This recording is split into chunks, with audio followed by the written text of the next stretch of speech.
Welcome everyone to this Monday evening Back to Basics class. In a series of presentations kind of presenting basic new, not new for some of us, but certainly new to a lot of people, new ideas about the course that they haven't heard before. Sometimes new ideas that we've been in the course for years and we haven't heard it before. But just certainly from the School of A Course in Miracles point of view, we take Ken Wapnick's approach to the course and make it all about the mind, make it all about the internal choice between the Holy Spirit and the ego internally inside of us. And that's always the issue. That's the only issue. And if I can get back to that issue, to that choice point inside of me, all this external stuff won't be such a big deal. The virus, the finances, the country, the election, the pick your does.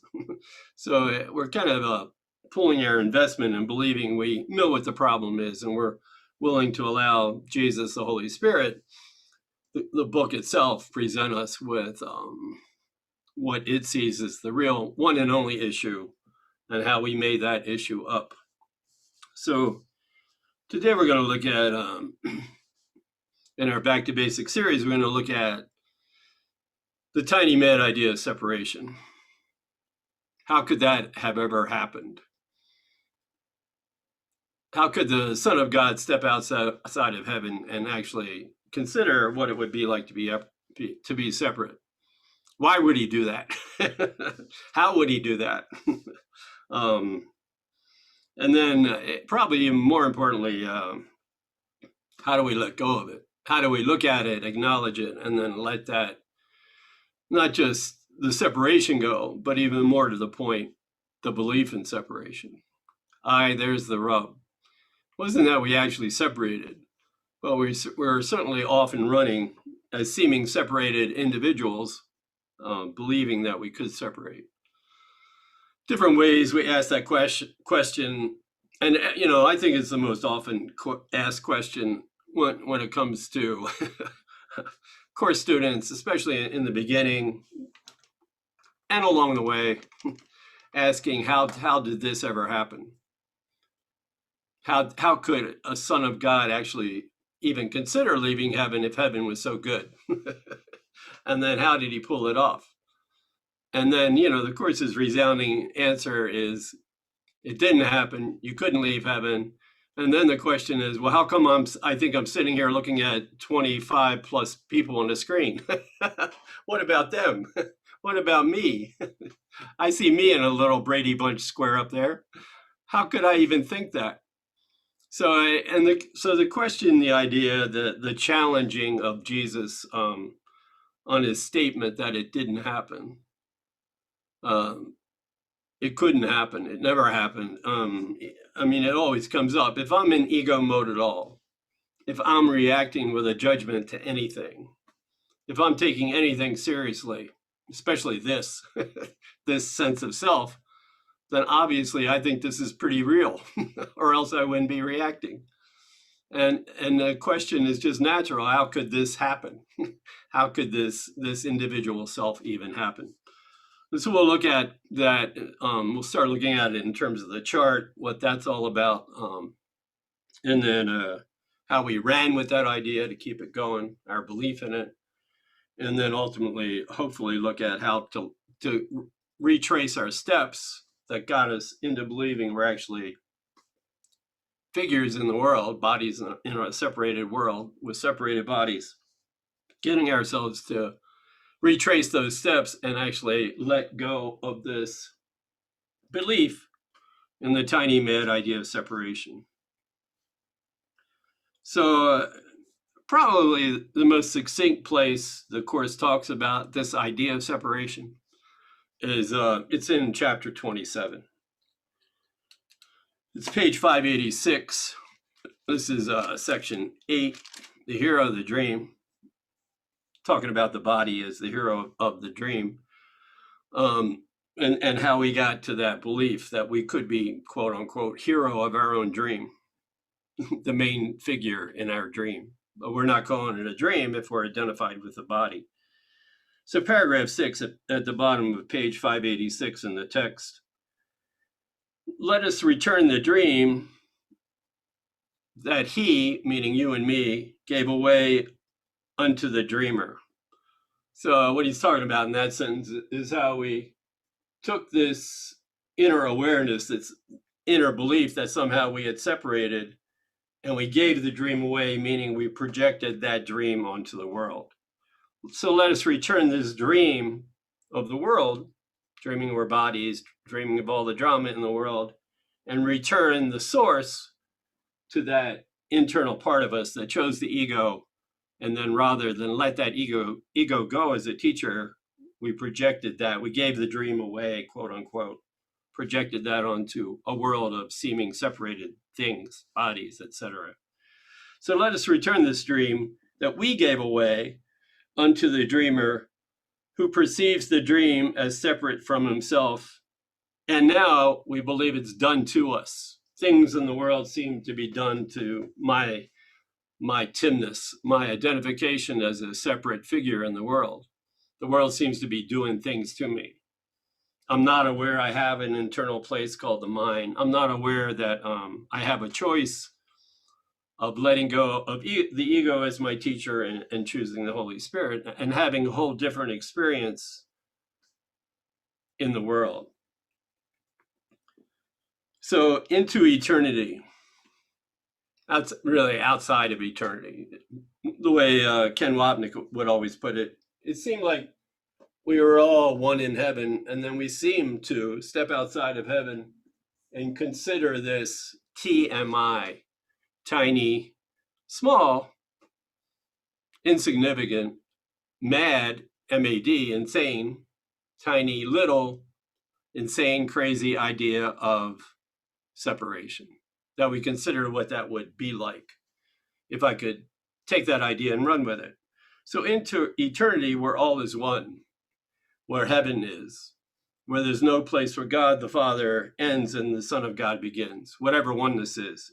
Into that eternity where all is one, there crept a tiny, mad idea at which the Son of God remembered not to laugh.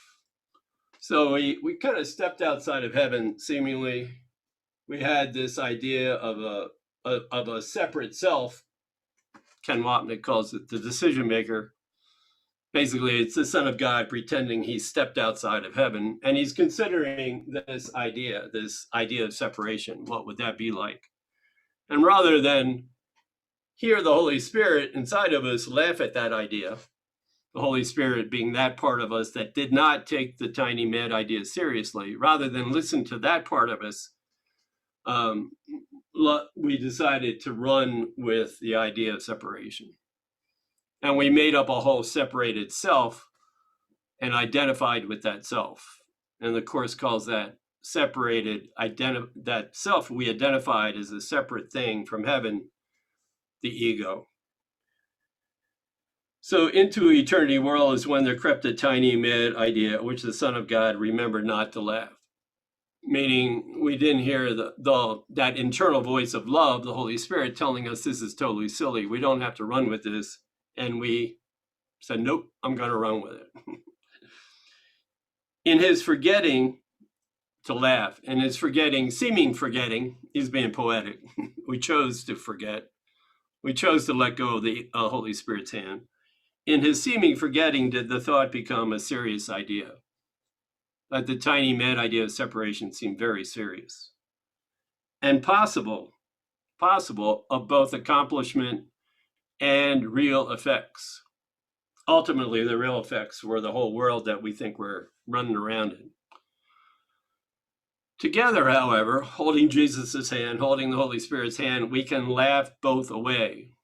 We can laugh away the world and believing it's real and having an effect on us, robbing us of our peace, and internally we can let go of this separated thought that we identified with called the ego.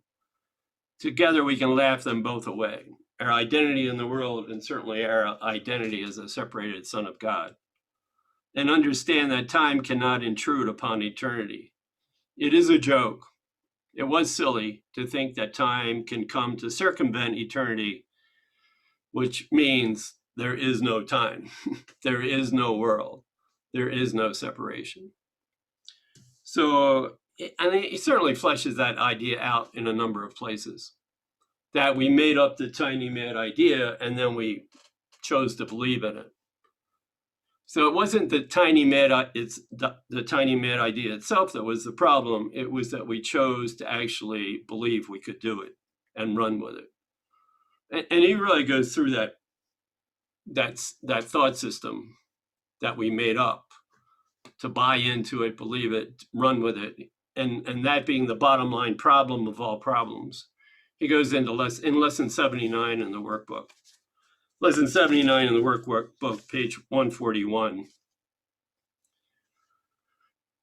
And this lesson and lesson 80 are looking at this one and only problem we have. And he doesn't spell everything out in every sentence. It doesn't quite spell it out here that he calls the problem here separation. But in other places, he's real clear that the problem is not separation. The problem is we chose to believe in it. So when you're reading through this, and he insists over and over in every other paragraph that the problem is separation, just keep in mind, it's our belief in separation that's the problem. Belief more than implies that we chose to believe in it, that there were other things to believe in, but we chose to believe in this. If the problem was really separation, we'd be screwed. I mean, there would be no way back. It'd be real. Heaven be shot. Our relationship with our Father would be shot. and Jesus is constantly saying it did not happen. It's all made up. But we're running with the pack. We're running with this pack of individual separated selves that actually believe they could be separated. So let me recognize the problem. The title's The Belief in Separation So It Can Be Solved. A problem cannot be solved if you don't know what it is. Most of us would, even in time and space, agree with that. If you go around trying to fix something and you don't know what the problem is, you're probably never going to fix it. Also equally true in that first sentence is a problem cannot be solved if you don't know where it is. In time and space, we think our problems are in the world. She's like, nah, you're never upset because of the problems in the world. You're upset because of this internal problem where you believed you could be a separated self called the ego. So a problem cannot be solved if you don't know what it is and where it is. Even if it is really solved already, you will still have the problem because you'll be trying to fix it where it's not, i.e. in the world. Seek not to change the world. Seek not to fix the problems in the world. Seek to change your mind about where the problem is. Realize where it all started, back in Matrix Central, back in choosing internally to believe in separation. Because you will not recognize the problem has already been solved. Is my sound okay? So far, so good. Yay. Yay. You never know. You never know. So this is the situation of the world, line 3, that we think the problem is in the world. We think we know how to fix them, and let me tell you how. I can come up with all kinds of solutions. If you'd only listen to Tim, the world would be a much better place. However, line 4, the problem of separation, which is really the only problem, and really the problem of believing in separation is really the only problem, has already been solved. It's just not true. We just chose to believe in something that wasn't true. Yet the solution is not recognized because the problem, the real problem, is not recognized. That's why we made up a world, to fool ourselves into believing the problem was our finances, or the problem was COVID, or the problem was my significant other, or the problem was my lack of a significant other. We make up all these kind of problems in the world, and in time and space, they seem like real problems. But what's that got to do with me as the Son of God? If the real issue is an internal issue of just choosing to believe in separation that I can as easily let go with the Holy Spirit's help.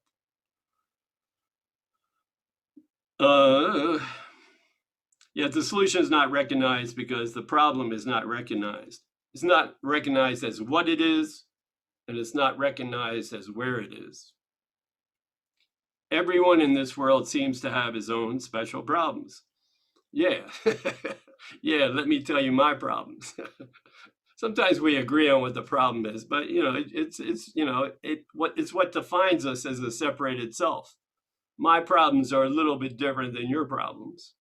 Some of them we have in common, but a lot of them are different. Yet they are all the same. They're all based on the same issue. I chose to believe I was separate from God, and then I projected that thought onto a body, and now I believe I'm a body separate from other bodies. So we're twice removed from what the real issue is. Here, the issue was we actually believed in separation, and then we remove ourselves from that and believe the problem is out here in the world. This is what's robbing me of my peace, not this silly internal choice I made. Yet they are all the same and must be recognized as one if the one solution that solves them all is to be accepted. Drop down to paragraph 3. This is the one position in which you find yourself now. You actually have the answer, but you are still uncertain about what the real problem is. A long series of different problems seem to confront you. As one is settled, the next one arises, and then the next, etc. And there seems to be no end to them. They just keep coming. We barely fix one and another one is on the back burner jumping out. There is no time in which you feel completely free of problems and at peace. Paragraph 6, all this complexity is but a desperate attempt not to recognize the real problem, the belief in separation, and therefore not to let it be resolved by asking the Holy Spirit for help to look at it and let it go. If you could recognize that your only problem is separation, meaning your belief in separation, no matter what form it takes in the world, you could accept the answer because you would see its relevance. Perceiving the underlying constancy in all the problems that seem to confront you. Underlying constancy is a nice word for guilt. That's the underlying constant. Usually it's your guilt, sometimes it's my guilt, but usually it's your guilt. It's somebody else's guilt. But guilt is what rules supreme in the world. Who's causing the problem? Who can I point the finger at? Perceiving that underlying constancy of guilt in all the problems that seem to confront you, you would understand that you have the means to solve them all. Go back inside and let go of guilt. Go back inside and let go of the belief in separation, which caused the guilt in the first place. And you would use the means, forgiveness, because you recognize what the problem is. So we don't have to go around, we start by saying, what if I'm not upset for the reason I think? We don't go around using that as a mantra. Obviously we're upset because of the problems in the world, or we believe we are. But what if that's not true? What if I'm not upset for the reason I think? We start with that. We start with what we think is the problem. I take that to Jesus and he goes, well, maybe not. Give him a chance to show us the what if part. What if we're not upset for the reason we think? And so it's always the process of forgiveness that brings us back to the realization that the one and only problem was separation, and not even that, it was our belief in separation. One way of putting it is, in the world, I let go of believing I'm separate from you. I let go of believing your guilt's different than my guilt. And internally, I let go of believing I'm separate from Jesus. I'm separate from my Father in heaven. And all the guilt that's associated with that separation. Any thoughts or questions about any of that so far?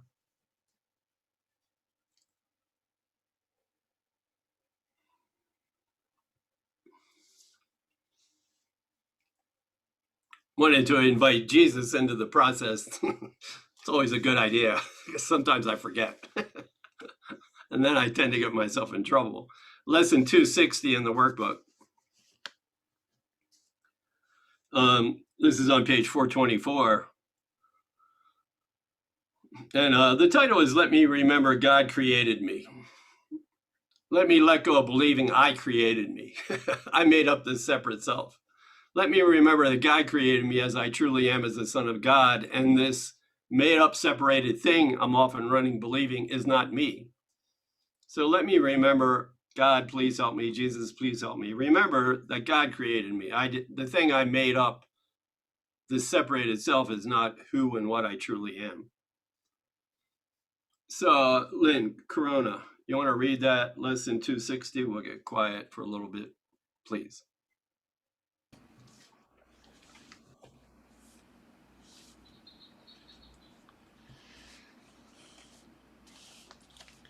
Let me remember, God created me. Father, I did not make myself, although in my insanity I thought I did. Yet, as your thought, I have not left my source, remaining part of who created me. Your Son, my Father, calls on you today. Let me remember you created me. Let me remember my identity. And let my sinlessness arise again before Christ's vision, through which I would look upon my brothers and myself today. Now is our source remembered, and therein we find our true identity at last. Holy indeed are we, because our source can know no sin. And we who are his sons are like each other and like to him. And we'll get quiet. Thanks, Lynn, for a little bit. I'll bring us out.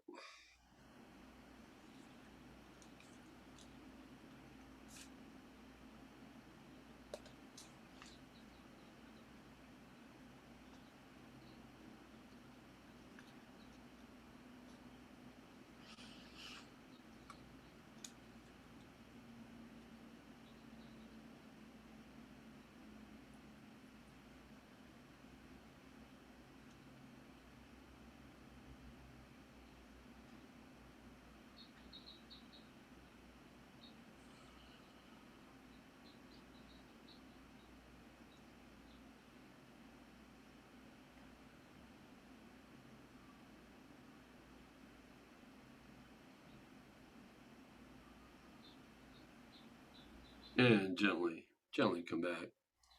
Any thoughts about that lesson, Lynn?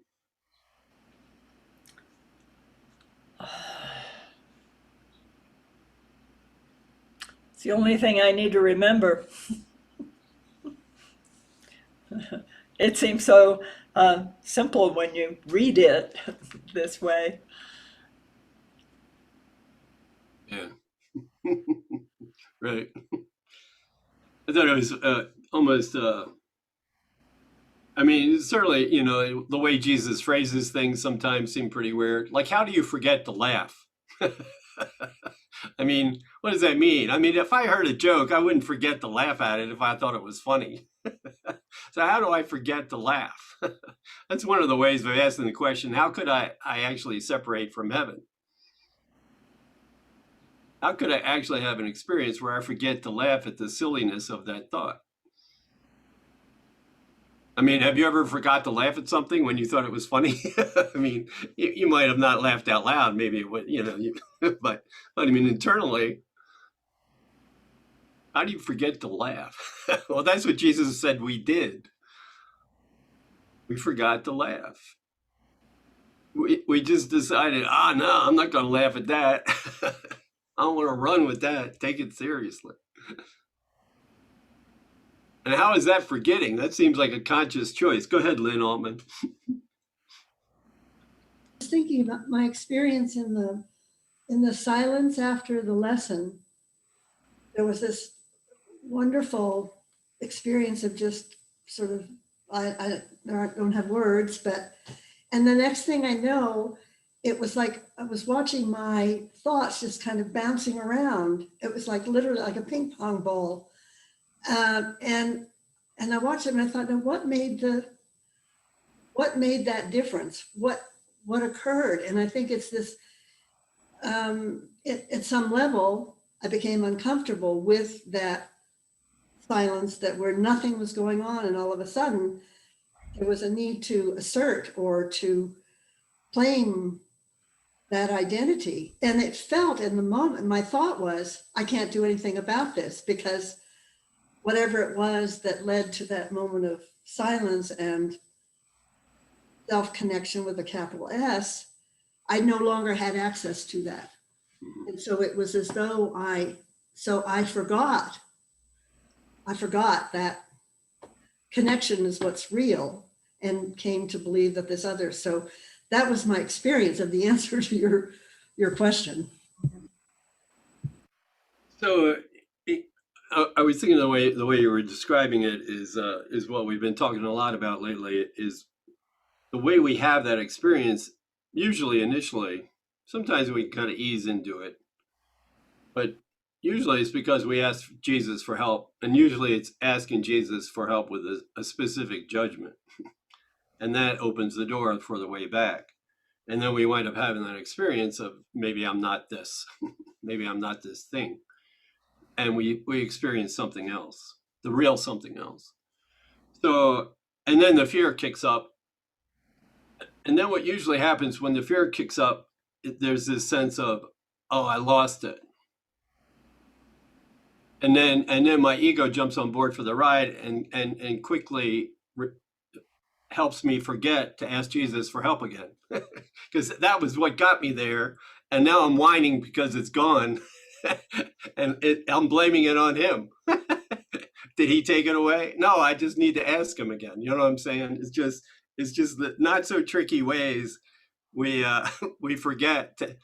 Forgetting to laugh is like forgetting to ask Jesus for help. I was doing fine, and then suddenly I forgot that he was the way back. And then suddenly I'm freaked out again. Yeah. That's good. Thanks. Anybody else?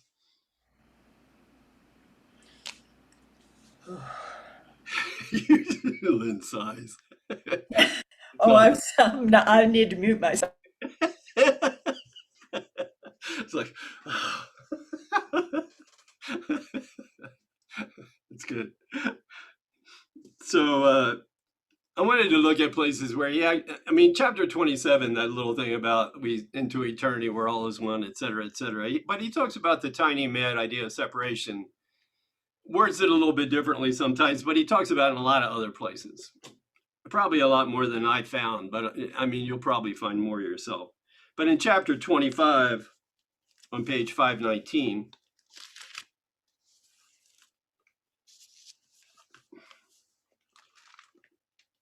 I hope. Yeah, chapter 25, page 519. This is section 1. Let's look at paragraphs 5 and 6. And here in this first sentence on page 519 in the text, chapter 25, section 1, paragraph 5, since you believe that you're separate, that's the problem. Not separate, not separation, but you believe you're separate. Heaven then presents to you as separate too. You think you're separate, so heaven's gonna, the course is gonna, Jesus is gonna present themselves initially as separate from you because we're scared to death of them. They better be a little bit separate from us because we think just underneath the surface, they're the problem. We don't know the problem is our belief in separation. We think just underneath a conscious surface that they're the ones that are threatening. Heaven's the problem. I can't go back to heaven because then I won't be a separate self. But I'm not saying that out loud to myself, but that's what's going on. So heaven presents itself to you as separate also. just not to scare you to death at first, because you're still hanging on to this idea of separation. So, not that it is in truth that separation is true, but that the link that has been given you to join the truth may reach to you through what you understand from a separated point of view. Father and Son and Holy Spirit are as one, as are all your brothers as one in truth. That's the reality. But that's what we ran away from. Christ and his Father never have been separate. Christ and us have never been separate. And Christ abides within your understanding in the part of you that shares his Father's will. Talking about the right mind. Talking about the Holy Spirit. The Holy Spirit links the other part. The tiny, mad desire to be separate. And it's all of its manifestation in the wrong mind. Believing I am a separated self, believing I can be an ego, often running with the story of sin, guilt, and fear. The tiny, mad desire to be separate, different, and special. The Holy Spirit brings those two ideas together, and we lay down one of those ideas. We choose something else. The Holy Spirit links the other part, the tiny, mad desire to be separate, different, and special, to the Christ to make the oneness clear to what is already one. To what is really one. In this world, that is not understood. Well, no, it's my parents' fault. It's my partner's fault. It's somebody's fault. It ain't my fault. But it can be taught if we allow the Holy Spirit to show us. If we allow Jesus into our experience of blaming our brothers, he'll show us something else. Paragraph 6, the Holy Spirit serves Christ's purpose in your mind. In our minds. He helps us let go of that belief in separation so that the aim of specialness, the aim of separation can be corrected where the error lies. It doesn't lie in the world. It lies internally inside of us. Because the Holy Spirit's purpose still is one with both the Father and the Son. He knows the will of God and he knows what you really will. But this is understood by mind perceived as one, aware that it is one, and so experienced as one. However, it's not our job to learn that. However, it is the Holy Spirit's function to teach us how this oneness is experienced through forgiveness. What you must do that it can be experienced. The first two steps of forgiveness. And where you should go to do that. Not next door to your neighbors. You need to go inside to your mind. We need to go inside and realize what's going on internally. And, in one of the lessons, the Holy Spirit will tell you who to talk to, and the Holy Spirit will tell you where to go, and he'll tell you what the solution is. Well, the where to go is always back to the mind where the problem is, so he can show us what the solution is. So whenever you see this, where you should go to do it, he's not talking about any place in the world that's holy or any place in the world that's not holy. He's always talking about a return to that inner awareness that I'm choosing the wrong teacher. Otherwise, we're often running about behavior and fixing things in the world, and we never address, once again, what lesson 79 succinctly points out, where the problem is and what the problem is. So that's one place where he talks about it. Chapter 20, page 437. This is section 6, page 437, paragraph 8. And he's going to relate the tiny mad idea to relationships, especially the tiny mad idea of separation could be called the tiny mad idea of separation in my relationship from God. I separated in relationship from my Father. And that's what he's talking about here. There is no order in real relationships. There's no hierarchy of relationships. My true relationship with you as a son of God is the same as my true relationship with Jesus is the same as my true relationship with my Father. If I think there's something different, I'm often running with the ego. So there is no real order in true relationship. They either are or not. Unholy relationships where holiness is kept out, where awareness of holiness is kept out, they're not real. They're just made up relationships.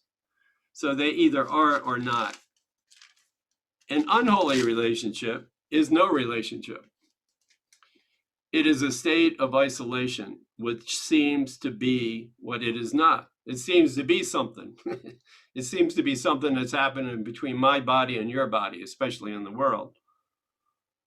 It's a state of isolation. We're still separate bodies. In that seeming relationship between bodies, we still seem separate. That's not where the joining can take place. In a state of isolation in the world, what seems to be what is not. No more than that. The instant that the mad idea, the tiny mad idea of making your relationship with God unholy seemed to be possible, it seemed like we could separate out of that relationship with our Father. All your relationships were made meaningless. All of them became nothing. They became a place where God could enter not.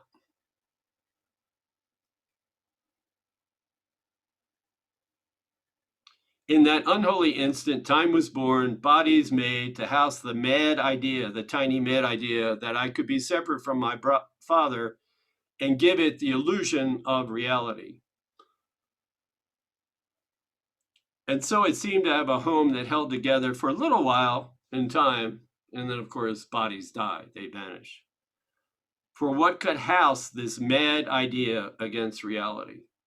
I mean, the poor little body was made as a place to take this tiny mad idea of belief in separation and stuff it into these bodies. I mean, it's just a poor body, for God's sake. What a terrible thing to do with a body that we made up.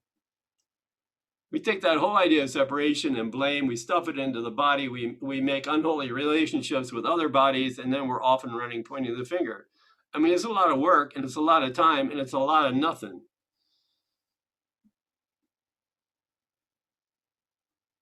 What could house this tiny mad idea of unholiness against reality except for an instant? The whole world came and went in an instant. We're just replaying the video. Anything about any of that?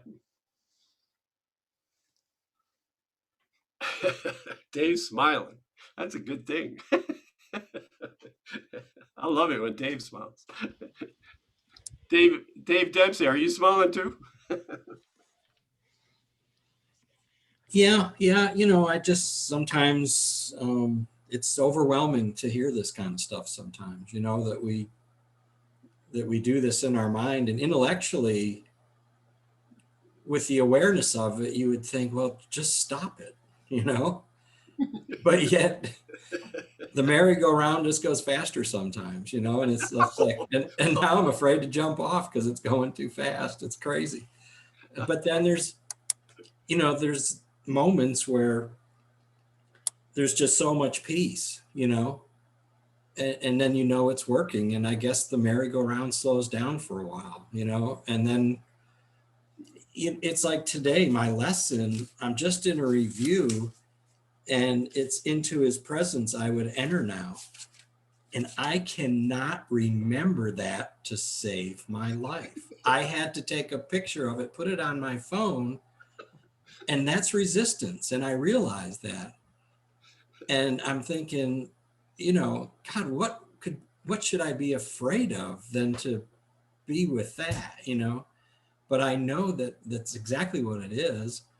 And I probably need to sit with that for a couple of days until at least I don't have to take a picture of it to remember it, that there's that much resistance, and, usually it comes just so easy. And I take that time out and, bring these thoughts to try to keep myself centered where I'm supposed to be, and ask the Holy Spirit and Jesus for their help in that. But not today, it's just funny how it works, move on. I mean, don't take it all too serious. I've learned that for sure. because then I just reinforce the ego when I do that stuff. I realize that. So, but yeah, that's the thing. It's just this intellectual picture that you're trying to get in your head that, and I'm sure we all, go through that and struggle with it, so. But yeah, that's what I'm asking. You ask, right? That's good. Thanks, David. Thanks. Dave Van Dyke, did you want to share something or other? No, Oh, I think my microphone was unmuted, and that's probably what you saw there, but it's, we have no memory of this mythology, and it's probably on some grand scale that, we'll never be able to wrap our minds around for, truly. But the Course is the only philosophy that explains everything soup to nuts to me. I mean, the idea of the guilt arising within us and being a foundation for our perception here and everything, it really is the only thing that really, is consistent and really makes sense all the way through. mhm. It does do that. Bruce? Yeah, echoing Dave's comment, it really does explain everything. And then, what you were sharing a little while ago just kind of reminded me, what a staggering, maybe, David Dempsey's comment. It's like it really is kind of overwhelming at times when you think about what the implications are. But yet, we know that there's something that we're all resisting. That beyond that is a peace that is so unimaginably vast and deep that we're inexorably drawn to it, and yet we've bought into this incredibly realistic holographic movie that we we have the audacity to call life, and it sure seems authentic. You Mhm. push the props in the movie, and they seem to do all the right things. That's anyway, just yeah. Thanks. Yeah, that's good. Thanks, Bruce. So I still have this image stuck in my head that Jesus created cell phones so we could take a picture of the title, not forget it. That's good.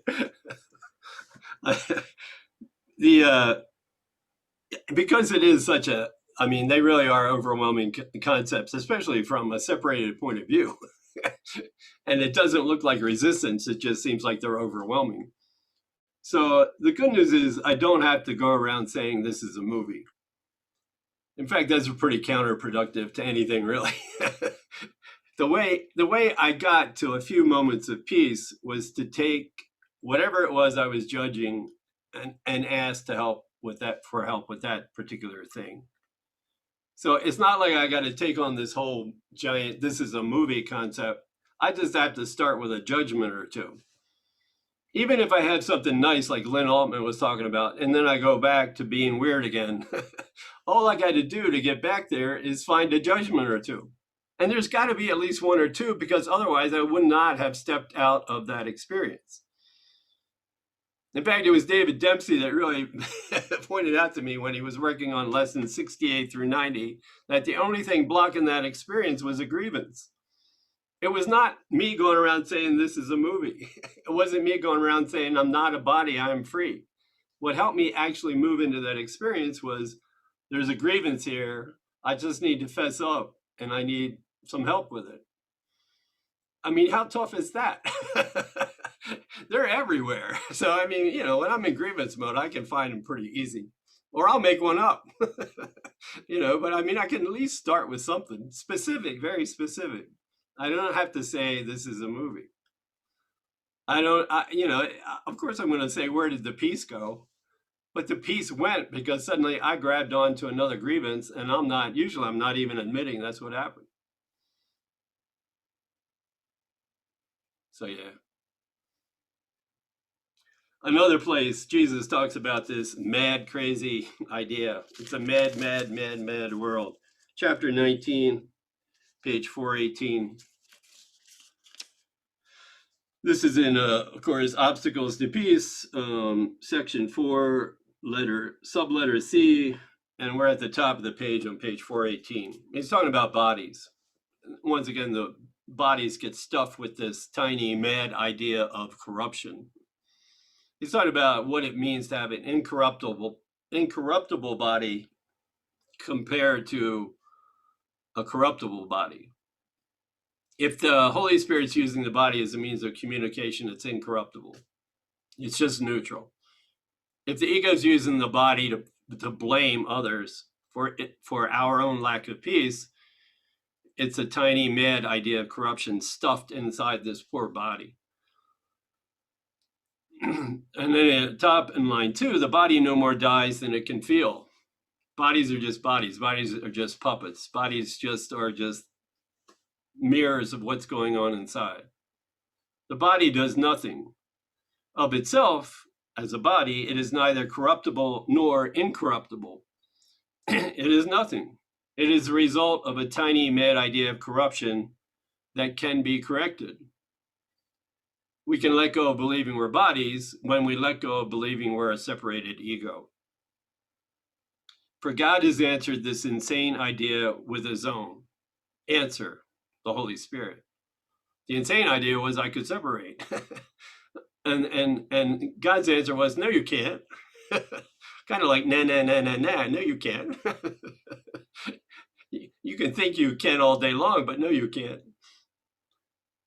An answer which left him not, and therefore brings the Creator to the awareness of every mind which heard his answer, no, you can't, and then accepted it. Nothing happened. Let's see.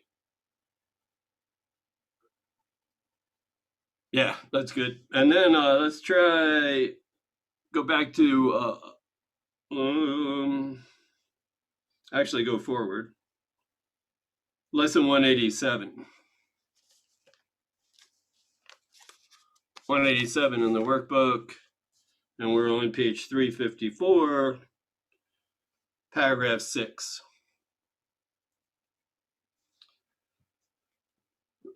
So what he's saying here is, you know, the world, the way we save the world is we realize we were the ones condemning it.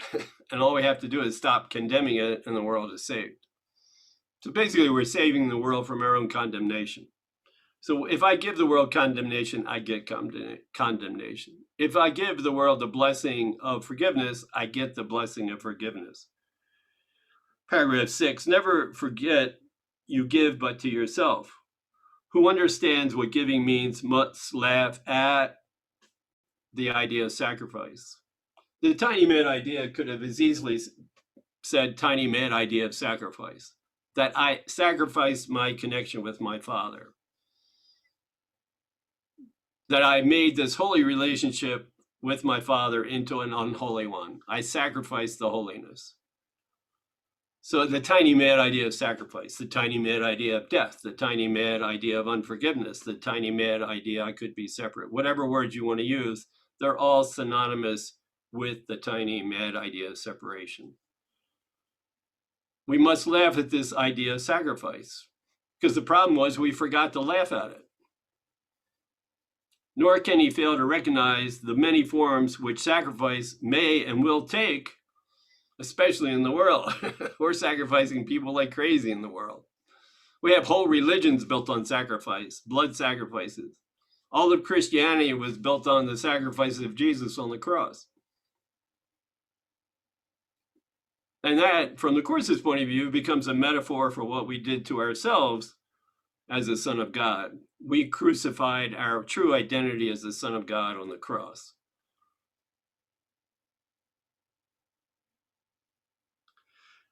Nor can he fail to recognize the many forms which sacrifice may take, including all the religions of the world for the most part. They all demand sacrifice. He laughs at pain and loss, at sickness and grief, poverty, starvation, and at death. Not in a deriding kind of way, but just realizing eventually all that stuff, pain, loss, sickness, grief, etc., are all made up to prove that we pulled off the sacrifice, to believe that we actually sacrificed our connection with our Father. line 5, he recognizes sacrifice remains the one idea that stands behind them all. This tiny mad idea of separation, the tiny mad idea that I could sacrifice oneness. And in his general laughter, are they all healed? There's only one problem. I believed in the tiny mad idea of sacrifice. Then line 7, the good news is illusions, when they're recognized, when I realize I'm doing that, they'll disappear. I won't have any purpose for them anymore. The purpose was to maintain the separation and blame somebody else. Once I realize that's what's going on, I don't have to hang on to the blame. Accept not suffering and you remove the thought of suffering. Your blessing lies on everyone who suffers when we ask the Holy Spirit for help, when you choose to see all suffering as what it is, made up to prove I could sacrifice. The thought of sacrifice gives rise to all the forms that suffering appears to take. Sacrifice is an idea, a mad idea. It's an idea so mad that sanity dismisses it at once. Never believe that you can sacrifice. Never believe in the idea of sacrifice. And I'll show you how not to believe in it. That's what Jesus is constantly reminding us through the Course. I'll show you how not to believe in sacrifice. There is no place for sacrifice in what has any value. If the thought of sacrifice occurs, if the thought of punishment occurs, if the thought of suffering occurs, its very presence proves that once again, we've bought into the tiny mad idea of sacrifice, the tiny mad idea of separation, and correction now must be made by asking the Holy Spirit to help with whatever grievance I'm hanging on to that's blocking my awareness that that's the one and only problem. That's what grievances do. They say, this internal belief in sacrifice isn't the problem. It says you're the problem. That's what a grievance does. It shifts the responsibility for lack of peace onto something in the world. That's why it becomes the way back. We start with that particular grievance. I wanted to look at the three answers that Jesus really doesn't answer in the Course. There's probably other ones too, but these are the three that I always focus on. I think Wapnick focused on these three answers to how could the separation ever happen? How could the tiny mad idea of separation ever happen? How could even the belief in separation ever happen? And so there's three ways he does not answer that question. In short, one of the ways is, and Bill Thetford brought this up, why are you asking about something that happened in the past when you're doing it right now? Why are you asking about something that happened in the past? Meaning belief in separation. When you're believing, you're actually in a drama right now where you're insisting you're separate. In other words, this is not something that just happened in the past. If I'm feeling separation, I believe in separation, it's happening right now. And that the now is what I get to deal with.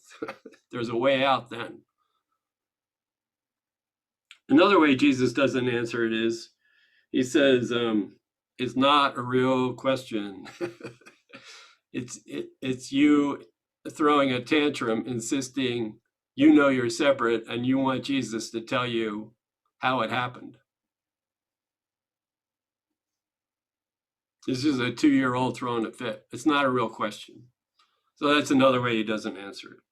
And then the nice way he doesn't answer it, he says, when you go through the 2 steps of forgiveness, you'll know that question has no validity at all. You'll know you're not separate. You don't have to go around saying you're not separate, but when you go through those first 2 steps of forgiveness, with his help, you take on those specific grievances. It takes you back to internally to what the real issue is. You ask his help. We ask his help in letting that go.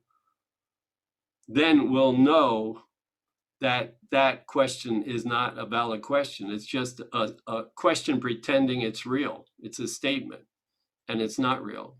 The separation didn't happen. The atonement is the only real done deal, that nothing happened. So one is, why are you asking about something in the past that's happening right now? One is, it's not a real question. It's just you throwing a tantrum, insisting it's true. And the other one is, when we finally work the process of forgiveness, we'll know it's not real. We'll know the separation never happened, and there'll be no reason to even ask that question. So it's always the one I forget is the one I need to work on. And usually one of them I forget. So it's good to know that, and they're in there, and I'll point out where they're at. It's, Jesus gets flowery with the words, but the gist of it is in each of these sections, at least, and I'm sure there's other sections too that talk about those three non-answers. But the first one, to why you asking about it happening in the past when it's happening right now, is early on. It's in chapter 2 in the text, page 56.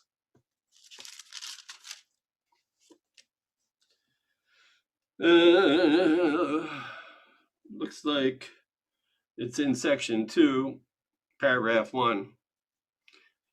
So, he's being nice. Paragraph 1, it's reasonable.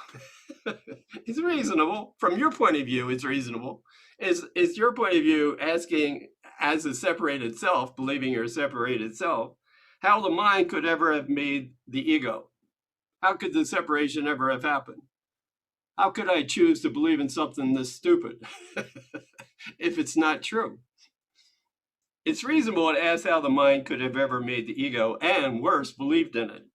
In fact, it's the best question you could ask if you were really asking for a valid question, if it was really an honest question.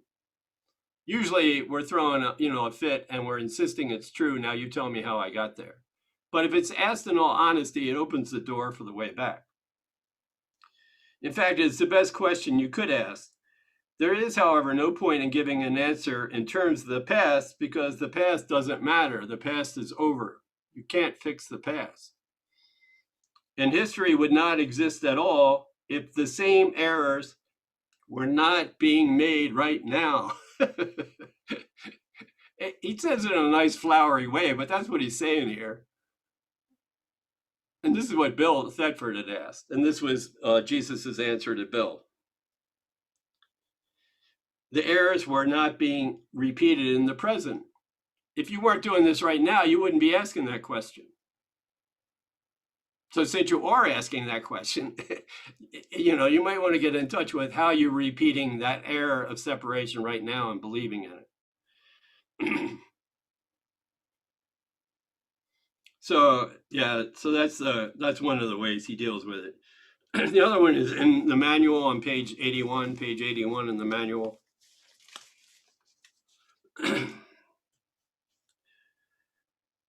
And this is number 2, the ego and the miracle. He's comparing those two. And in the first paragraph, let's see, line 4 on page 81 in the manual, what is the ego? What is this belief in a separated self? It's but a dream of what you really are.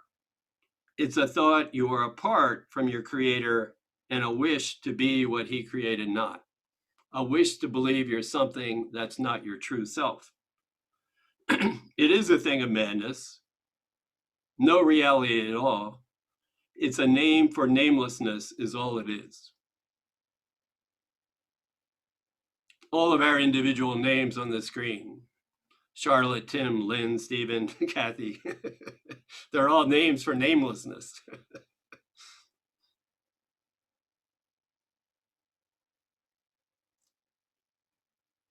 So it's a symbol of impossibility, a choice for options that just don't exist.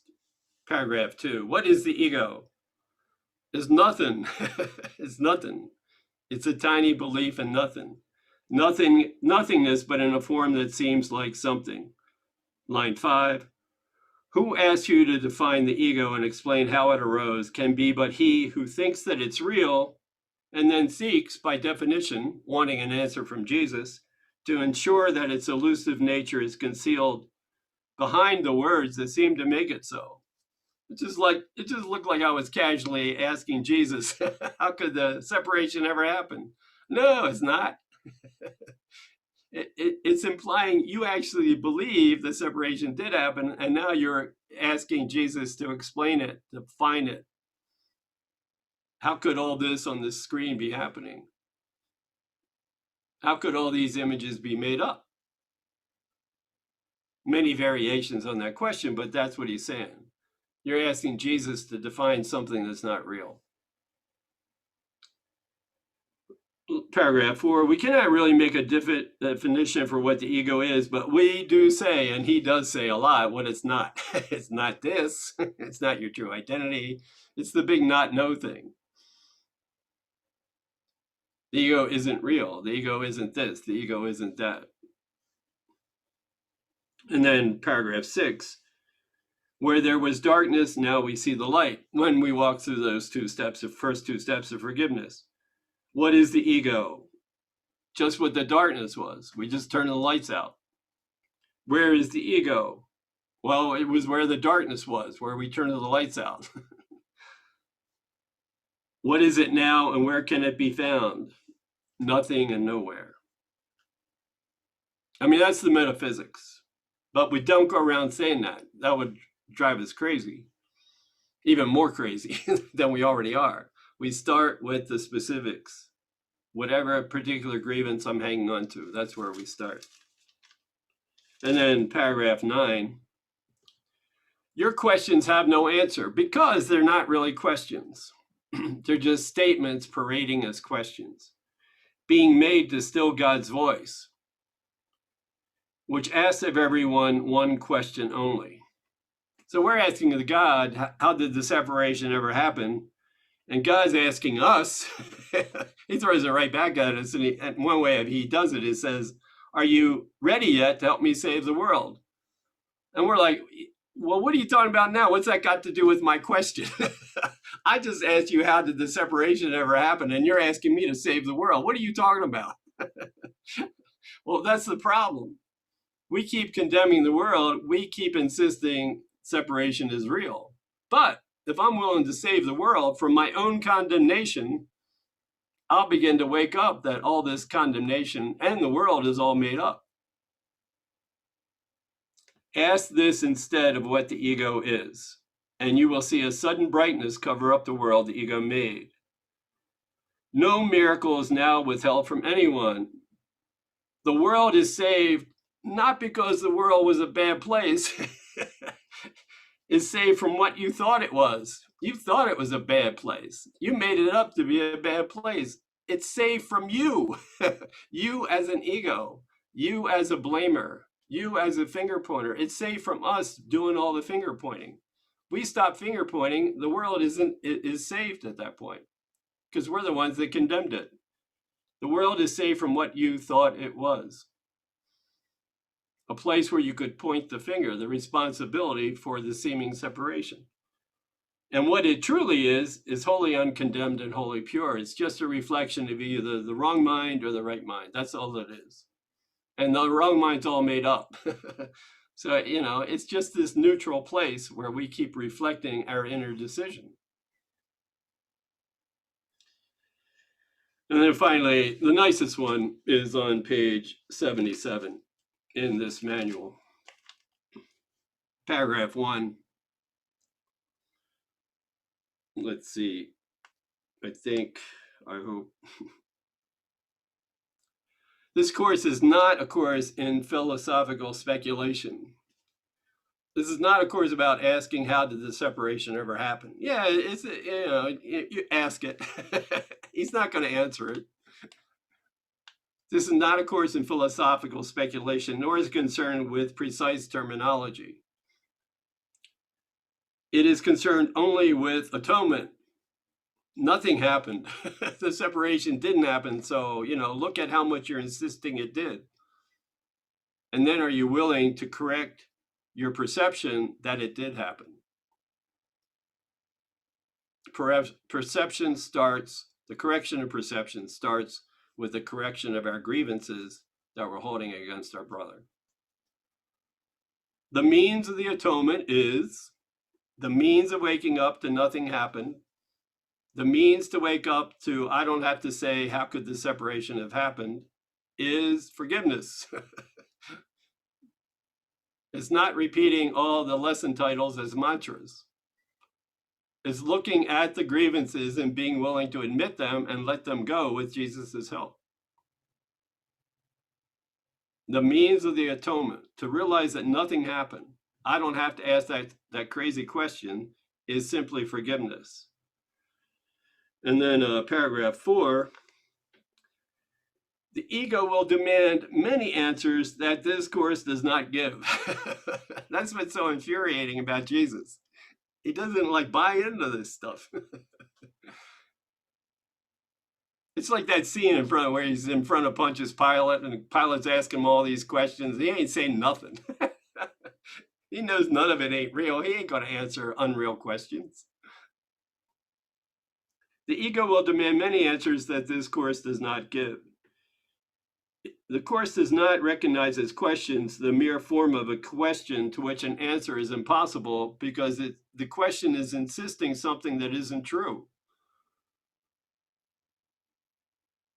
I think one of the big wake-up things that we do as course students is we realize we set a premise and then we ask Jesus to fix it.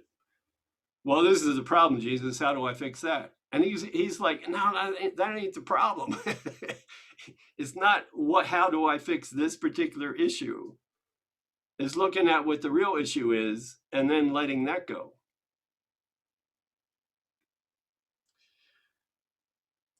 Line 2, it does not recognize as questions the mere form of a question to which an answer is impossible. The ego may ask, how did the impossible occur?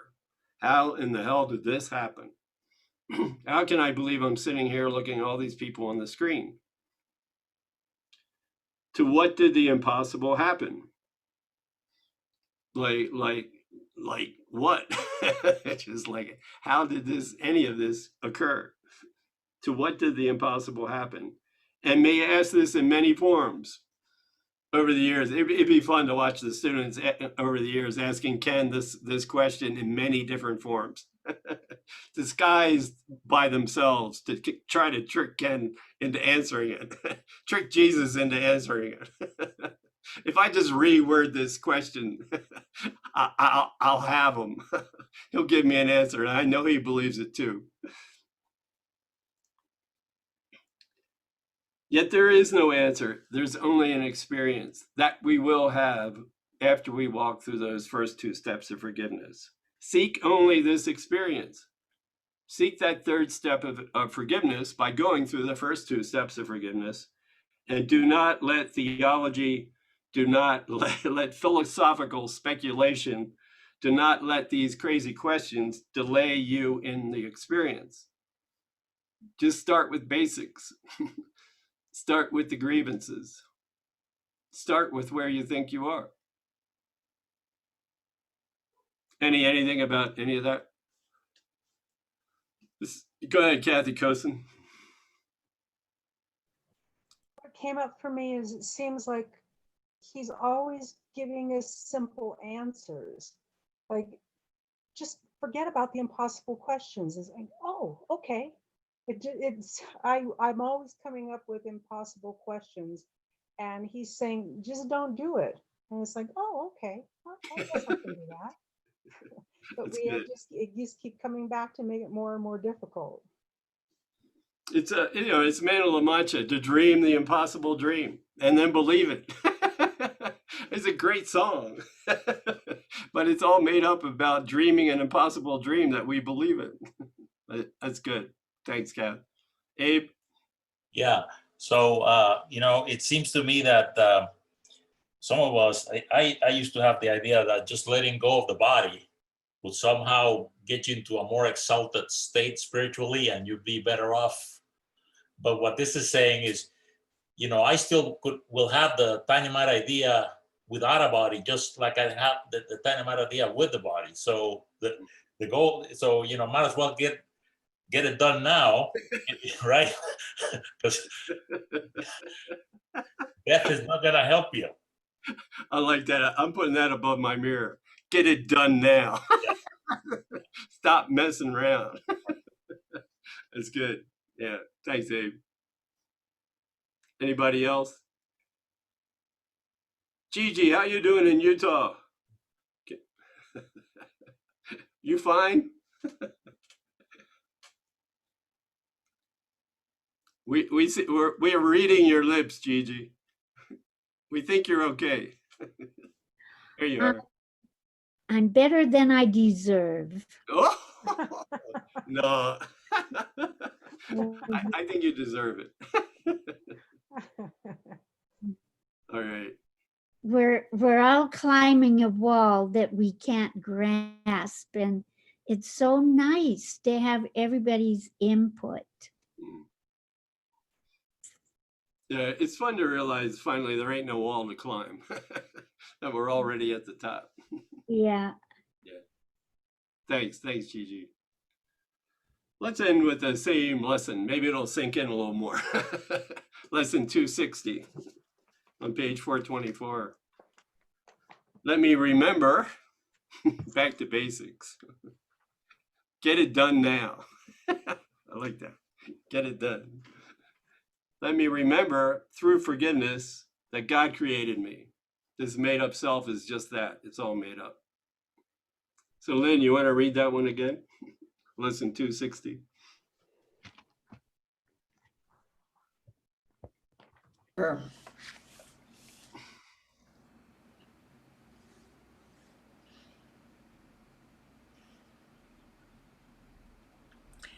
Let me remember God created me.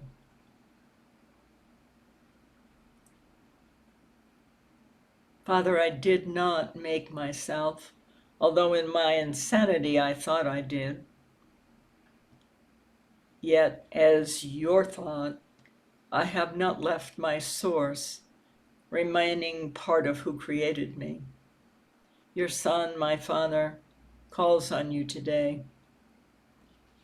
Let me remember you created me. Let me remember my identity. And let my sinlessness arise again before Christ's vision, through which I would look upon my brothers and myself today. Now is our source remembered, and therein we find our true identity at last.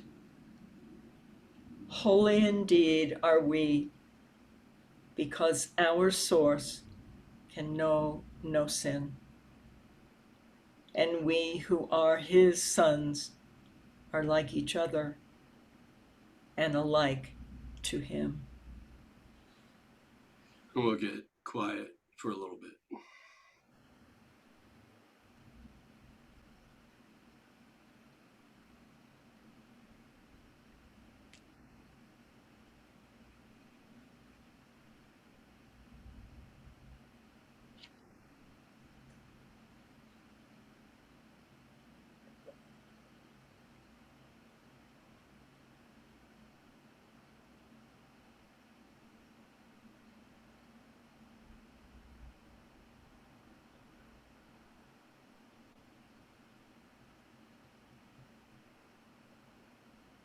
Happy resurrection, everybody. Like Gigi was saying, we're all resurrecting together here. Look out. Look out.